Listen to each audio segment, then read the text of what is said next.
Para nós sempre, a palavra de Deus é nossa bússola, nosso guia, que nos dá o direcionamento. Mas estamos acompanhando nesses dias, a leitura e a experiência, a leitura do livro de Ruth e a experiência de Ruth, que fez história, uma estrangeira que entrou na história do povo de Deus e foi um instrumento importantíssimo que salvou a descendência, os sucessores, e era uma estrangeira. Mas por que ela fez essa diferença? Porque ela teve também atitudes diferenciadas. Tinha casado com um israelita, mas outra também casou com vários irmãos, que isso acontece, e ficaram viúvas.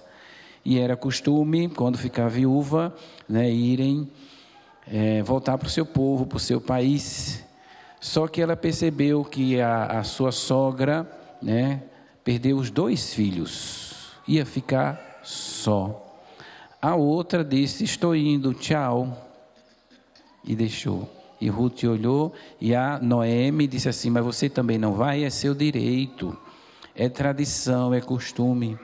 Ela disse: não, eu vou ficar com a senhora, eu vou cuidar da senhora. Deveria ser idosa também, e ela ficou viúva, cuidando da sogra. Aqui a gente vê que a atitude de amor, de solidariedade, com alguém.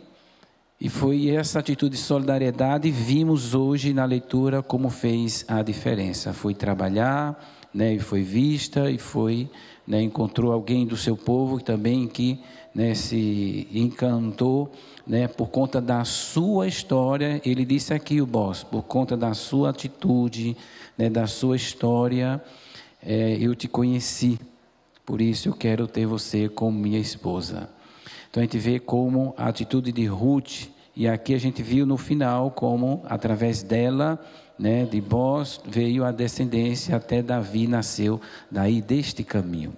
Então como que a atitude de alguém faz a diferença, a atitude de ser solidário, a atitude de amar, a atitude de servir, fez a diferença e mudou não só a história dela, mas a história de um povo.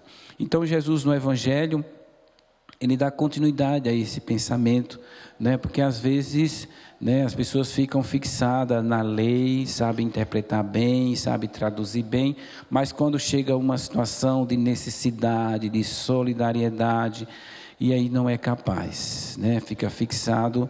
E aí hoje o Evangelho nos chama essa atenção, porque Jesus fala exatamente dos fariseus, que eles dão as regras, interpretam muito bem, diz: façam o que eles dizem, só não façam o que eles fazem. Então o tema desse Evangelho se chama coerência, Então Jesus nos chama a atenção para termos uma atitude de coerência. Aquilo que falamos, devemos fazer. Aquilo que exigimos do outro, devemos primeiro nós fazermos. E isso não é sempre fácil. Mas além da coerência, que aqui fala, eu diria assim, é uma atitude também de humildade, que o Evangelho faz isso, porque quem está à frente, claro que está sujeita a cometer erros, a ter falhas, não é que vai ser coerente em tudo, vai acertar em tudo, mas quando errar, ter essa atitude também de humildade, reconhecer: eu errei, reconhecer, eu preciso retomar de novo o meu caminho, assumir de novo minha posição e exigir do outro aquilo que eu também exijo de mim mesmo. Então, quando alguém sou exigente comigo mesmo, exijo do outro. Aquilo que eu peço que o outro faça é porque eu também faço ou sou capaz de fazer. E a gente sabe que a juventude, por exemplo, muitos jovens, os adolescentes, quando eles começam a ficar rebeldes, é porque eles começam, uma das coisas, a olhar o comportamento do pai e da mãe. Aí quando a mãe, o pai diz assim: vai fazer isso, você dá isso, aí ele diz assim: mas você não faz? E joga na cara, porque a exigência do jovem é exatamente coerência. Primeiro eles olham, por quê? Porque o jovem, ele imita, ele quer modelo, e quando não vê um modelo positivo, e às vezes imita um modelo negativo. E aí quem não é um modelo positivo, para os seus filhos, precisa ser, porque mais cedo ou mais tarde os filhos vão cobrar. Quando você for dizer, meu filho, você não fez assim, você é assim, você não sei o quê, ele vai dizer, mas você também não. Porque aí aqui o Evangelho de Jesus fala de quê? De autoridade. De onde vem a autoridade, né? De uma mãe, de um pai, de alguém que está à frente, né? De uma comunidade?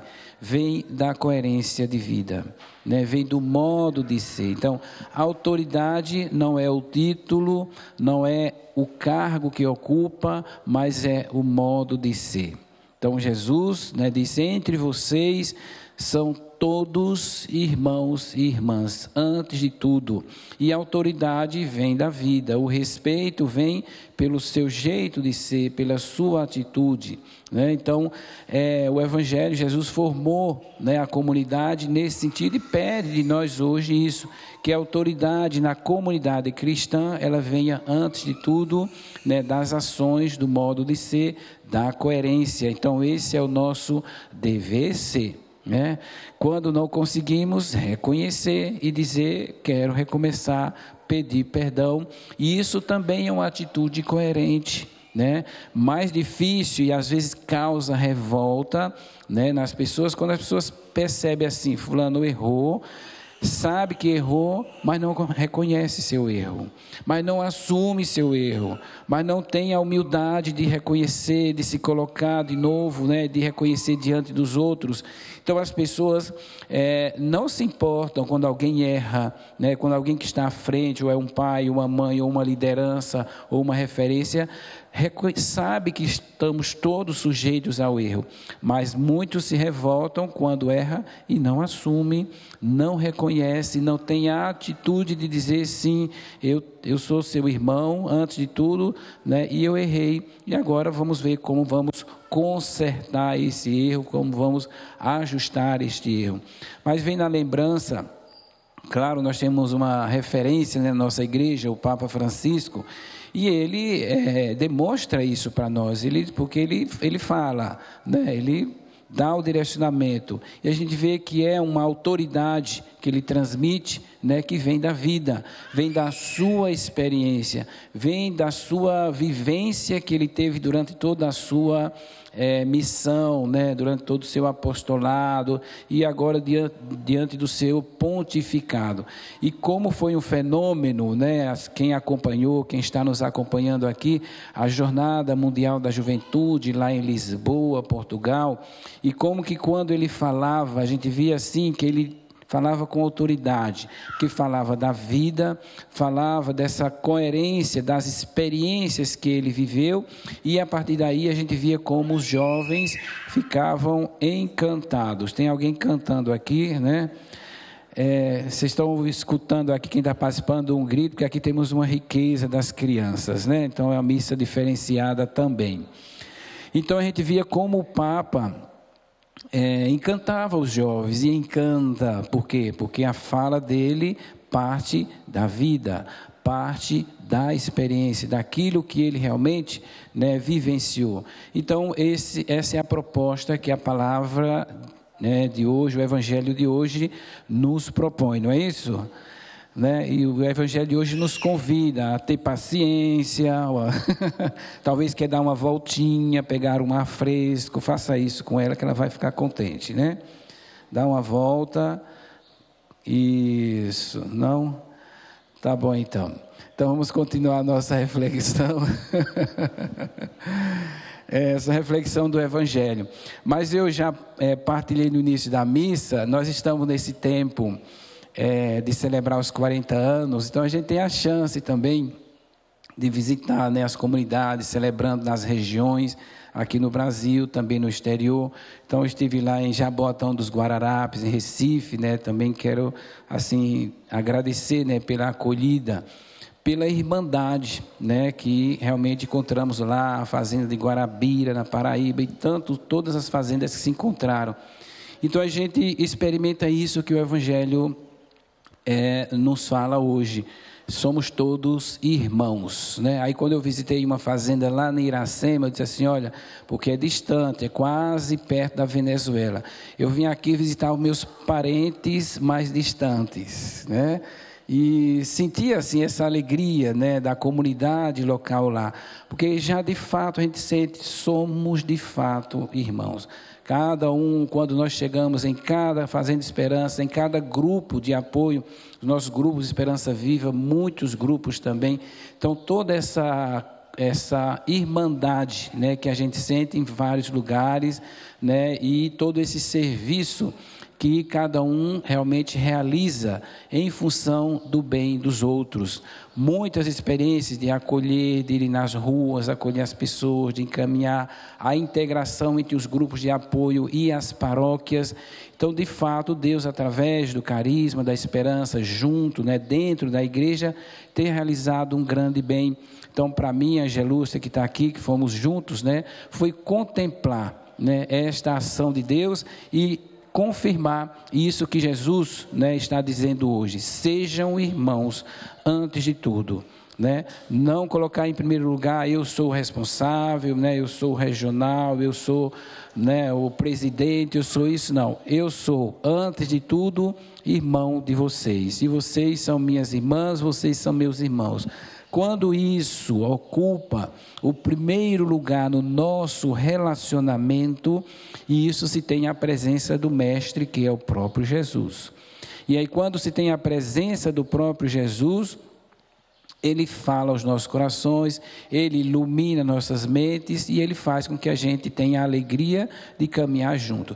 Quando começa a se separar e se distanciar e ter classes, né, e não ter essa irmandade, pode ter serviços diferentes, mas essa irmandade é importante, aí começa a se comprometer. E em todos esses encontros a gente sentia isso. Antes de tudo, esta irmandade. Deus, o desejo de Deus é que sejamos uma só família, que sejamos irmãos e irmãs.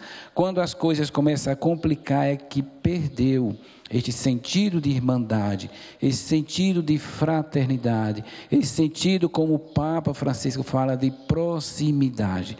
Então, estar próximo é sentir irmão, é ser solidário, como a Ruth, né, foi com a sua nora, com a Noemi, e a diferença que ela fez. Então, a palavra de hoje nos faz esse convite, né, que nós possamos testemunhar e realizar esse desejo de Jesus. Antes de tudo, sejam irmãos, e a função, né, a responsabilidade que cada um assume é um serviço, é para o bem comum da família, para o bem comum da comunidade, para o bem comum de todos. Mas, antes de tudo, aí Jesus se alegra, porque o Mestre, que é Ele disse: um só é o vosso Mestre, e vós todos sois irmãos, porque o Pai de todos nós é o Pai do céu, porque é o próprio Deus que nos deu a vida. Então, esse Pai que nos deu a vida, que faz da gente essa grande família, né, que Ele possa se alegrar com a nossa irmandade, com a nossa fraternidade, com a nossa solidariedade. Este é o desejo de Deus, e que isso continue acontecendo cada vez mais, se realizando cada vez mais nas comunidades cristãs, nas comunidades que escutam a palavra de Deus e procuram testemunhar. Louvado seja o nosso Senhor Jesus Cristo. Este programa teve o apoio dos nossos benfeitores. Seja você também um benfeitor e evangelize conosco. Ligue agora, 0 operadora 11 42 00 80 80.